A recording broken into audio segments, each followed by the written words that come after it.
to be a healthy society, we need to interact. That's one of our pillars. We need to connect, because the more connected we are, we know that the less likely it is that we're going to be harmful to ourselves, to others, and the healthier we're going to be. Many of the teenagers who I talk to tell me they just do not at all feel comfortable interacting in person. It's just awkward. The easy thing to do is to just do it through texting, where they can adjust what they say, on the fly, and they feel like they can, communicate what they need to in a safer way. The research that shows that kids today are less empathetic than previous generations. Well, how do we learn to be empathetic? We watch facial cues. If I say something that's hurtful to you, I see your face. I see that you look down or sad. When we're on social media or on our phones responding and communicating, we miss that vital piece. Who are your people? Who's your community? And how can you have more face time with them? I'm having these conversations with kids in elementary school, middle school, but listen, I'm having these conversations with 30-year-olds who are out there like, man, I don't know where to go to find this connectedness. Making friends as an adult, it's like impossible. We've replaced friends with followers. We replaced confidants with contacts, and they just aren't the same when it comes to our overall health, well-being, and our fulfillment. We really need in-person relationships. Technology is definitely setting us back, and our teenagers and our children back, in terms of how to connect in person. And that is a problem that's going to continue to become a bigger problem as this generation grows. Relationships are really a critical piece that are the glue that holds everything together. It is that ability to feel a connectedness and know that you're not alone in this world.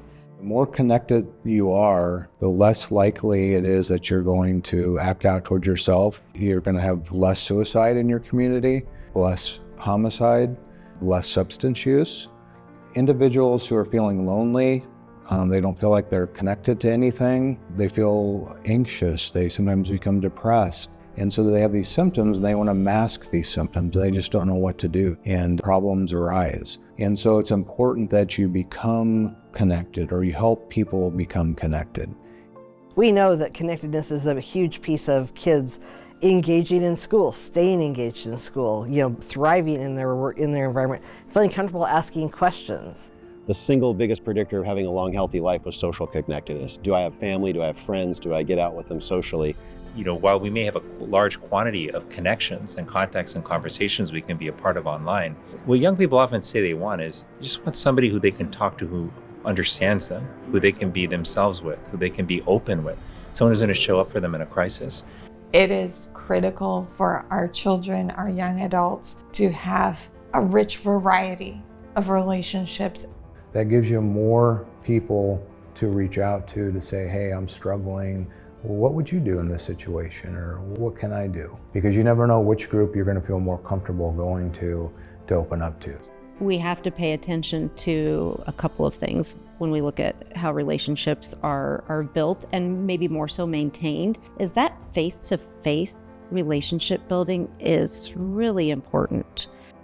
When a teenager says, this is how I communicate, I respond with, but you're missing a lot of the communication that your friends or family are trying to convey to you, because you're not seeing it and picking up on it. You're missing all of the nonverbals. Because I think the nature of a great relationship is the ability to meet the other person's needs effectively, whether that be a marriage or just a friendship.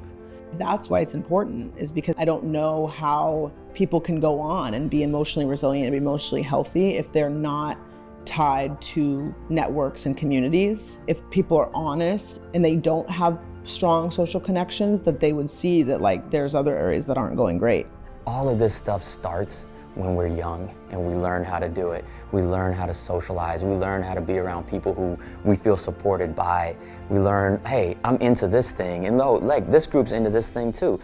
I now have a place here, a place I can work on these skills, a place that I can feel like I really fit in. The confidence that builds, and really at the end of the day, the resilience that builds, the ability to bounce back up and keep on going even in the face of challenges. It's huge. It's a really hard time to live. Kids are stressed out, parents are stressed out, I gotta work more hours to get more money, more extracurriculars for my kids so they can be more competitive for all these other things that are gonna come in their life. There's so much individualism, everybody's trying to beat each other, and it's hard for somebody to think of a team type of feeling. There are just so many societal pressures as part of it. I need to be perfect, or I need to succeed. And really, like, what is missing is just this slow down and being around each other. It's a lost art, you know. If you just go to a restaurant and look around, and you'll see people have a hard time sitting and talking to each other. If we're not out engaging with people and we're not having conversations and we're not communicating, especially face to face, our kids aren't learning how to do that. Sometimes I pick out my phone and I don't even know why I looked at it. And now imagine a teenager where their brain is under heavy construction. They don't have the brakes to the brain. It's just go, go, go, little impulse machines. They're pulling this thing out, they're constantly connected to this thing, and that connection can be positive or that connection can be conflictual. So the kids who are already having trouble connecting to people in real life, now they're going online. And even if they have their community online, it's keeping them in their room. It's keeping them isolated. It's isolating them from making friends in real life to share these experiences with. For teenagers to connect with other teenagers, there is a sense of threat there in a way, of the potential for being embarrassed. And when you are rejected by your peers, then you're now going to go within yourself or go to what's safe and what is familiar, which is your cell phone, which is TikTok, which is whatever, where you can kind of curate a reality that reflects what you're familiar with. You know, I think that a lot of what kids think friendships look like come from reality TV and from shows that they watch online. What gets me attention, what gets me like, what gets me follows. Friendship online, it really bothers me because it's so fleeting. If I'm going to be rejected at all by anyone, any other group, any other person, I don't want to speak to you. Where they decide that there's a person who they don't like what they have to say, don't like how they think. And of course, barring like abusive behavior, we have to build a little bit of a tolerance for people that we don't really like, even if it's our family member. It's such a cancel culture, and it's so, one thing can be said and people jump on you and tell you to go kill yourself a lot. And they just say it very nonchalant, not realizing that a kid might be suicidal.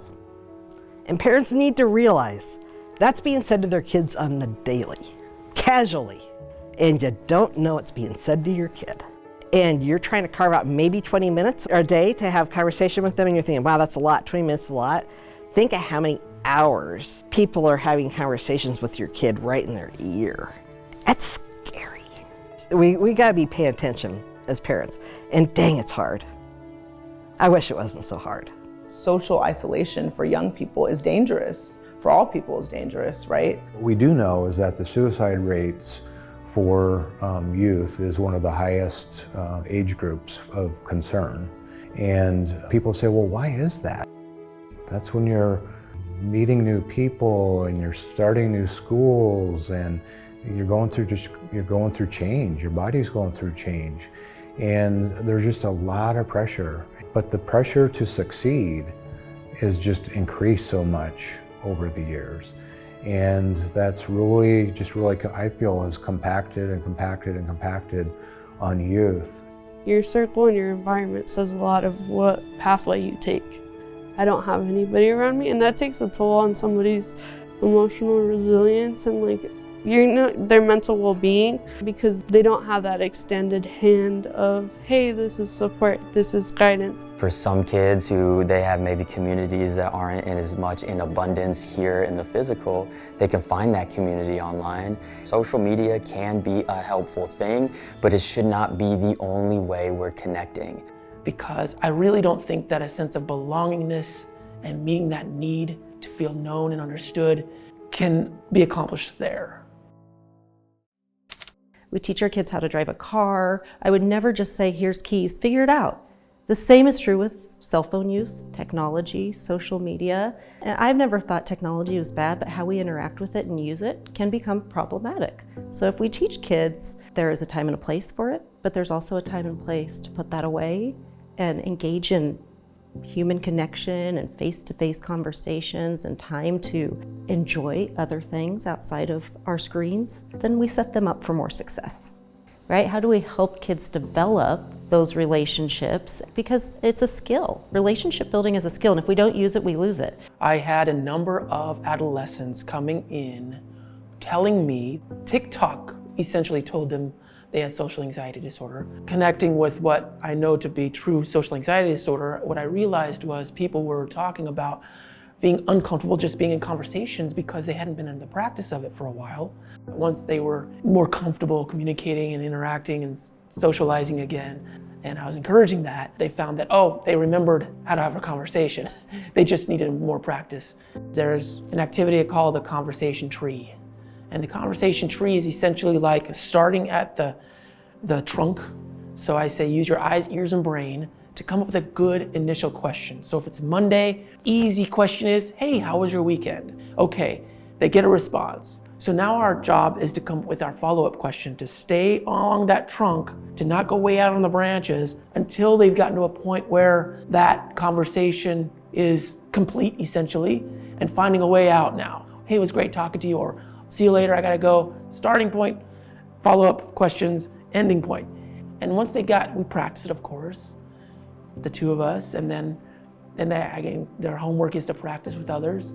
And pretty soon they're telling me, I don't think I need your help anymore. And that's music to my ears. It's important for us now, at this time, that we do everything we can to really help kids recognize and connect with other kids in positive ways. How to be kind to each other, have them understand, what does a friend really look like? What does it look like to be a friend? What does it look like to listen to somebody and make connections with somebody about something that maybe you may or may not have interest in? Even if their views, they're apparently super different from you, having a conversation with them may change the way you perceive them. People understand that being uncomfortable is normal. When you're resilient to discomfort, then you become a whole person. Let's just connect. And sometimes parents are like, what am I supposed to do with my kid?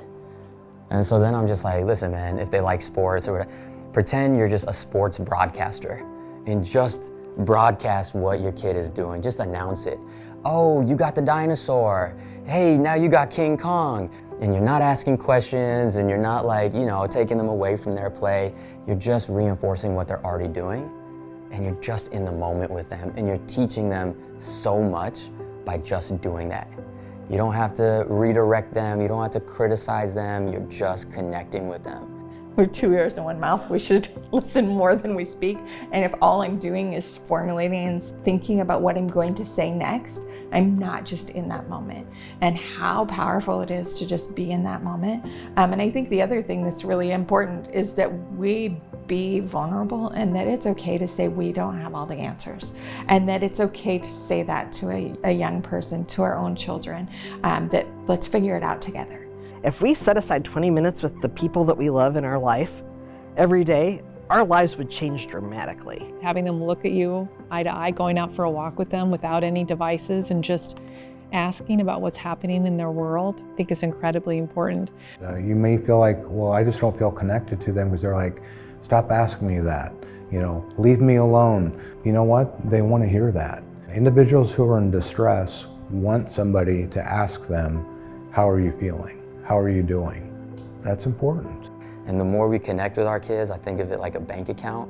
The more that bank account grows. So then the time that we do need to criticize them or tell them hey, let's do something differently, we got money in the bank, we can withdraw it. And so I think it's a balance of learning and understanding. And, unfortunately, technology isn't going away. It's part of the world we live in. It's part of our kids' world. This is coming from our gamer mom. That gaming system cannot be in their room. It's got to get out of there. It's got to get out of there. Their computer shouldn't be in their room. Your electronics need to be in an open space where you can see their screen, where you can walk up behind them at all times. They're not going to like it. My kids never liked it. I'm not saying they liked it. But guess what? I'm the parent. They're not going to like it.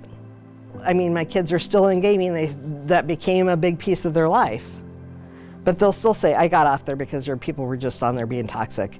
So you have to be very delicate in how you handle these things. I'm not taking your whole night away. No one's losing their birthday. We're just having a 20-minute conversation every night so that you don't feel like I'm interrupting your whatever.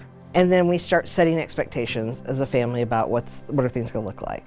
A lot of parents put up the rule that no, we're not even going to give you a phone, and you're not even going to have an account until a certain age. That's perfectly fine. That's perfectly healthy. Because in fact, there's a lot of adults who decided that I'm not even going to partake in that. I think that what I want a teenager or child to do right out of the gate is to identify an activity that's drawing them in, something that they can enjoy. The 2 rules of making a friend: common interest, common location, and fostering that the best that you can. All right, my kid is really into Magic, the game cards, and it's like, I don't know anything about this playing game, but I'm gonna, call the hobby town or whatever it might be, see if there's any groups that are getting together. I'm gonna go with my kid. I'm gonna, pump them up. This is so cool. Look, you're learning this new thing. Can you teach me? Listening, that connection, you're taking them to the place, and then afterwards, you're helping them process it. Hey, how was that? Was that fun? Not overwhelming them with questions, but just supporting them like, yo, should we try this again next week? Having your kids be involved in whatever it is. I don't care if it's volcano making, rocket ship repair. It can be anything, but your kids need to find touch grass, real people in their life that they have interactions with, and not just gaming friends, not just online people. That's what's important, to get them connected to other people too, so that they have other people who are checking in and noticing any signs, changes in their behaviors, so that we have a team of people that are connected to them, have different eyes on them, and that we can work as a community. We're not just going to talk about what's not going well. We're going to get out, we're going to interact with the world, we're going to engage in activities, even exercise with a friend, with a family member, interacting with others in ways that really benefit our mood. That's where growth happens, that's where improvement happens, and where people really start to feel like they're not nearly as depressed as they used to be. We have to own that we can't live without human connection, and we can't expect our kids to live without human connection. Whether it's an activity that we do or just that sense of belonging, that, hey, I belong in this world.